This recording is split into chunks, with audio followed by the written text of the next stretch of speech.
За нийслэлийн засаг даргын тамган газар Азийн хөгжлийн банкны санхүүжилтээр энэ бидний ард харагдж байгаа Дамдаржаагийн дулааны цахилгаан станцын барилга угсралтын ажил явагдаж байна. Ирэх оны 8 дугаар сард буюу 2026 оны 8 дугаар сард ашиглалтанд орохоор төлөвлөгөөтэй ажиллаж байгаа. Нийтдээ 63 мегаваттын дулаан үйлдвэрлэнэ. За үйлдвэрлэсэн дулааныхаа нэг 40 орчим хувийг одоо бидний энэ зүүн гар тал буюу Дамдаржаагийн одоо дахин төлөвлөлтийн хүрээнд дулааныг хангана. За үлдсэн 60 орчим хувиа одоо бидний урд талд байгаа Сэлб хотын дулаан хангамжид дулаанаа нийлүүлнэ гэсэн ийм төлөвлөгөөтэй бүтээн байгуулалтын ажил байгаа. За ингээд бид бол цаашид Улаанбаатар хотод ирэх жил бараг 6-7 ийм дулааны болон дулааны цахилгаан станцын төслүүдийг эхлүүлэхээр төлөвлөд ажиллаж байгаа. За энэ Дамдаржаагийн дулааны станц дуусна. 5 дугаар цахилгаан станцын ажлыг эхлүүлнэ. Эмээлтийн дулааны цахилгаан станцын ажлыг бас эхлүүлнэ. За юуны хог шатаах үйлдвэрийн 34 мегаваттын цахилгаан станцын төсөл бас ирэх жил эхэлж байгаа. За мөн энэ урт талд Дэнжин мянган дулааны станцын төсөл гих мэт бид нар ийм одоо 6-7 төслийг ирэх жил нийслэл Улаанбаатар хотоос шууд бүрэн санхүүжүүлэх болон төр хувийн хвшлийн түншлэлийн оролцоотой хийхээр ингээд төлөвлөө ажиллаж байгаа. Хамгийн түрүүнд ашиглалтанд орох нь энэ жилийн 4 сард эх жилийн өнгөрсөн оны 4 сард эхэлсэн энэ төсөл эх жилийн 8 дугаар сард ашиглалтанд орсноороо энэ одоо бидний ярьдаг Дамдаржаа орчмын одоо гэр хорооллуудыг орон сууцжуулах дулаан хангамж ингээд үндсэндээ шийдэгдэж байгаа. За та бүхэн анзаарсан бол энэ Дамдаржаа дээр мөн одоо манай Азийн хөгжлийн банкны нийслэл Улаанбаатар хотод хэрэгжүүлж байгаа томоохон төслүүд бол 6 дэд төв гэж байгуулна гэдэг ийм төлөвлөлтийн хүрээнд Дамдаржаа дэд төвийн дэд үтсийг татах, зам байгуулах, нийгмийн барилга байгууламж барих ажлууд одоо үндсэндээ дуусах шат руу ороод явж байгаа. Дамдаржаад төслийн хувьд 2000 айлын орон сууцны хороолол байгуулахаар төлөвлөж байгаа. Ирэх жил нийслэлийн газар зохион байгуулалтын албанаас Дамдаржаагийн төлөвлөлтөнд орсон айл өрхүүдийг одоо нөхөх олгууртаагаар газрыг чөлөөлөх ажил хийгдэн. Дамдаржаа ингээ орон сууцчаар уртлаасаа Сэлбтэйгээ ингээд холбогдоод энэ авбал үндсэндээ орон сууцны хороолол болохоор ингээд төлөвлөгдөж ажиллаж байгаа. Та бүхэн замдаа харсан бах Сэлбийн барилга бүтээн байгуулалтын ажил бол яг төлөвлөсөн хуваарийн дагуу явж байгаа. Нийтдээ 7 багц ажил хийгдэн. Нийслэлийн санхүүжилтээр нэг 9000 орчим айлын орон сууц, хувийн хвшлийн санхүүжилтээр 4000 гаруй айлын орон сууц буюу нийтдээ 13000 орчим одоо орон сууц, үйлчилгээтэй орон сууц ингээд энэ уртлын Сэлбээр баригдахаар байгаа. Тэгэхээр бид нар энэ жил бас нэг зүйлийг эхлүүлэх гээд байгаа нь. Энэ одоо бидний яг харагдж байгаа станцын ардхан талд бид нар одоо геотерминал буюу газрын гүний дулааны өргөмтлийн ажлыг эхлүүлэхээр төлөвлөж байгаа. За бид нар урьдчилан одоо техник эдийн засгийн үндэслэл боловсруулах ажил дууссан. За тэзүү маань бас сая дууслаа. Одоо бид хайгуулын өргөмтлөг хийх ажил эхэлнэ. За одоогоос 20 гаруй жилийн өмнө Монгол улсад хэрэгжүүлж байсан төслийн хүрээнд Сэлбийн сав газарт газрын гүний дулаан байх магадлалтай талаар тайлангууд байдаг. За энэний дагуу бид нар одоо эрлийн ажлыг энэ өвөлжин өрөмтгөр ингээд төлөвлөж байгаа.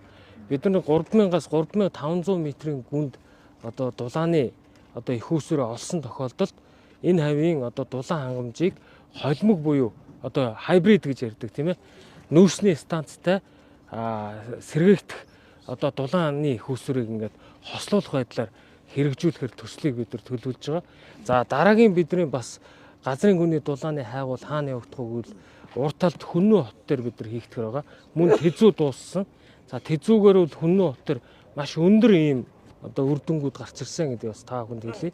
Хэрвээ газрын гүний дулааны бидний олборлолт амжилттай болсон тохиолдолд энэ бол зөвхөн нийслэл Улаанбаатар хотын хувьд төдийгүй Монгол улсын бүх одоо сум суурин газруудад дулаан хангамжийн шинэ их усүрийн төрлийг нэвтрүүлэх ийм одоо дэвшилтэт технологи бид нар одоо нээлттэй тендер зарлаад өргөмтлөг олборлолт хийх ийм одоо компаниа сонгож шалруулах шатандаа явагдаж байна. За тэгээ би бас энэ ард одоо энэ ажлыг гүйцэтгэж байгаа энэ компани хамт олонд бас амжилт хүсье. Яг одоо төлөвсөн график хуваарийн дагуу явж байгаа. Ирэх оны халаалтын улиралд арын одоо дулааны станц маань ашиглалтанд орчихно. Тэгэхээр энэ бол би дахиад хэлье 60% нь энэ уртлын одоо бидний барьж байгаа сэлбэтэй дулаанаа нийлүүлнэ. А үлдсэн 40% нь энэ зүүн талд ирэх жил бид нар газрын чөлөөлөх одоо хороолын дундх зам амаа тавьдсан байгаа, дулааны шугамаа тавьдсан байгаа, дамдаржаа дэд төвийн орон сууцны хорооллуудад нийлүүлэхээр байгаа. За энэ дээр нэмээд бид нар саяны газрын хүний дулаан гэдэг ийм одоо шинэ бас өргөмжлөг хайгуулын ажлыг эхлүүлэхээр бид нар ингээд төлөвлөд ажиллаж байгаа гэдгийг та бүхэнд хэлье. За тэгээд за ирэх жил иргэж их долоон төслөөс одоо яг техник эдийн засгийн үндэслэл бэлэн болсон санхүүжилтний шийдэгдсэн. За гүйцэтгэгч нь тэн дээр сонгон шалгаруулалтаар гарч ирсэн шийдэгдсэн зүйл байгаа болов. Хэдэн нь бол. Бага ер нь манай бүх төслүүд банк эбл тэзүүтэй. Өөрөөр хэлбэл бид нар олон улсын зөвлөх инженеруудын холбооны үлгэрчсэн дүрм FIDIC-ийн гэрээгээр EPC контрактороо шалгаруулах ийм шаардлагыг хангасан. Нөгөө талдаа банкны шаардлага хангаж одоо хөрөнгө оруулалтаа босгох үс ийм төслүүдийг бүгд бид нар шийдэж дууссан байгаа. За 5 дугаар станцын гүйцэтгэгчийг тэ гэрээ хилцэл энэ 7 хоногт дууссан. 10 дугаар сарын 17-нд нийслэлийн иргэдийн төлөөлөгчтэй хуралдаад гэрээ байгуулах эрхийг надад өгнө. Тэгэхээр бид нар 10 дугаар сарын 18 юм уу 19-ний өдөр 5 дугаар станцтай гэрээгээ байгуулна. За 20% дээр бид нар equity finance буюу 20% бид нар хариуцж байгаа. 80% дээр одоо нөгөө төр хувийн хвшлийн түншлэлийг эзэмшигч компани хариуцж байгаа. За хог шатаах үйлдвэр мөн энэ 10 сарын 17 нийслэлийн иргэдийн хурлаар эцсийн гэрээ байгуулах эрх олгохыг иргэдийн хурл надад өгнө. Энэний дараа бид гэрээгээгээд ирэх жил одоо ингээд ягаад 24 сарын дотор ашиглалтанд орно. 5 дугаар станц бол 30 сарын дотор ашиглалтанд орох ийм гэрээтэй явж байгаа. За Дэнжин мянгийн дулааны станцын хувьд бас тэзүү хийгдсэн. Гэхдээ тэзүүн дээр тодорхой өөрчлөлтүүдийг оруулна. Бид нар сая газрын чөлөөж үндсэндээ дууссан. Одоо бид нар эх хонд мөн equity finance-тай хийгэр халдаг ийм 93 мегаватт энэс даруй одоо 30 гаруй мегаваттаар том ийм станцыг дамдаржаа дээр бид нар эхлүүлэхээр төлөвлөж байгаа.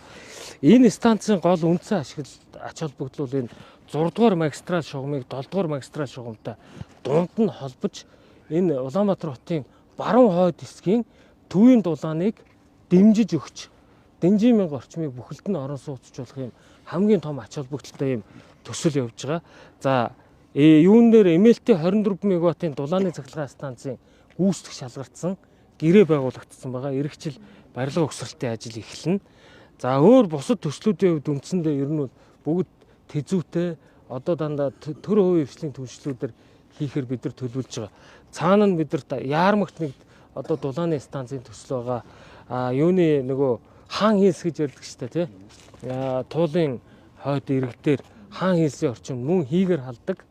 Тэр хавийн нөгөө шугамуудын эцсийн зэгд нь өргөлт өгдөг ийм хийн станцыг гүйцэтгэгчийн шалгартсан энэ ийм одоо үе шат тавьж. Ер нь бол Улаанбаатар хот одоо та бүхэн мэдж байгаа жил тийм олон станц эхлүүлж исэн ер нь бараг түүх байхгүй байх. Ирэх жилүүд бид нар түүхэндээ 7 дулааны болон дулааны цахилгаан станц хосолсон ийм 7 төслийг одоо олон улсын санхүүжилттэй болон нийслэлийн санхүүжилтээр мөн төр хувийн хвшлийн түншлэлээр гэсэн ийм одоо нөхцлүүдээр хийх хэрэгтэй. Ер нь цаашид бидний дараагийн хийх ёстой том алхам бол Амгалангийн дулааны станцыг дахиж 93 мегаваттаар өргөвөл зүүн тал Тулчинбанаас зүүн талын хэсэг үндсэндээ дулаан хангамжийн хувьд эрсдэлгүй болно. За үндэсний цэцэрлэг түрээлэнгийн хойд талд нэг ийм хийн станцуудыг барьж байгуулах шаардлагатай. За Морингийн даваа, Яармаг гэсэн, Зайсан гэсэн ийм байршлуудад бид нар хийсэн тохиолдолд одоо ойрын хугацаанд Улаанбаатар хот дулааны гачаалаас гарна гэдэг ийм төлөвлөгөөтэй ажиллаж байгаа гэдгийг та бүхэнд хэлье. 5 дугаар цахилгаан станцыг барих одоо Камбожийн компани хэр туршлагатай компани бол та танилцсан бол энэ дулаарны компани шалгарчлаа гэсэн зүйл бас яригдаад байгаа шүү дээ, тийм ээ. Яг тэ энэ нөгөө тендерт шалгараагүй компаниуд одоо юу ч яриа штэ тэр одоо ихэнх компаниуд гадна бүртгэлтэй байдаг үстэй. Одоо бусад газруудад бүртгэлтэй л байдаг. Сингапурт бүртгэлтэй. Тэрнтэй адилхан энэ манад 2-3 станц барьсан юм билээ шүү дээ. Одоо Сэлэнгэд 70 мегаватт одоо ашиглалтанд орж байгаа. Дулааны цахилгаан станц. Тосон цэнгэлээ 24 мегаватт ашиглалтанд орж байгаа.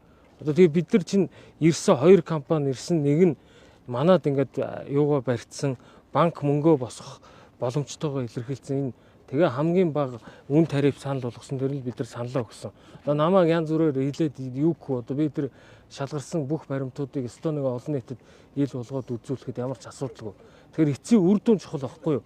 Бид нар одоо сүүлийн хэдэн жил хоорондоо хэрэлдлээ шүү дээ. 1990 оноос хойш 5 дугаар станц ярьсан. Хин хөдөлгсөн? Хин ч хөдөлгөөгүй. 5 дугаар станцын мөнгийг Японоос босгох байсан. Улс төрцөөр байгаа татуулсан. Тэгэхээр одоо хэдүүлээ дүүм нь ийм яриад ерөөс утгахгүй заяа. Хэдүүлээ үр дүн чухал. За. Дам заржийн газар чөлөөлж гэж байна. Хичнээн айлын газрыг чөлөөлөх. Дам дэржээ дөрөв. Тэгэхээр хичнээн айл орон сууцч болох. Би сая хэлсэн шүү дээ 2000 айлын орон сууцны хороол баригдана. Нэг 70 орчим га газрыг чөлөөлнө. За. Болцсон уу? Манайх тийч яриа авч байгаа үзсэн юм.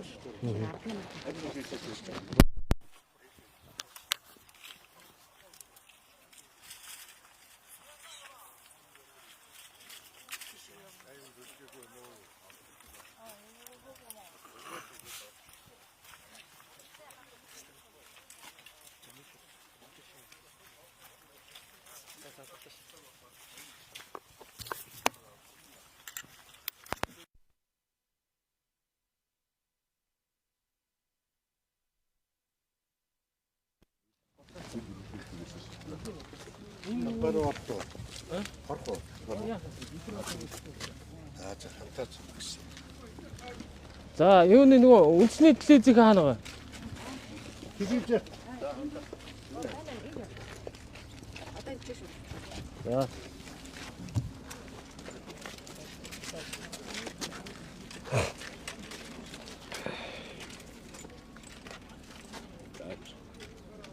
Үзэгчтэй өдрийн бүгээ.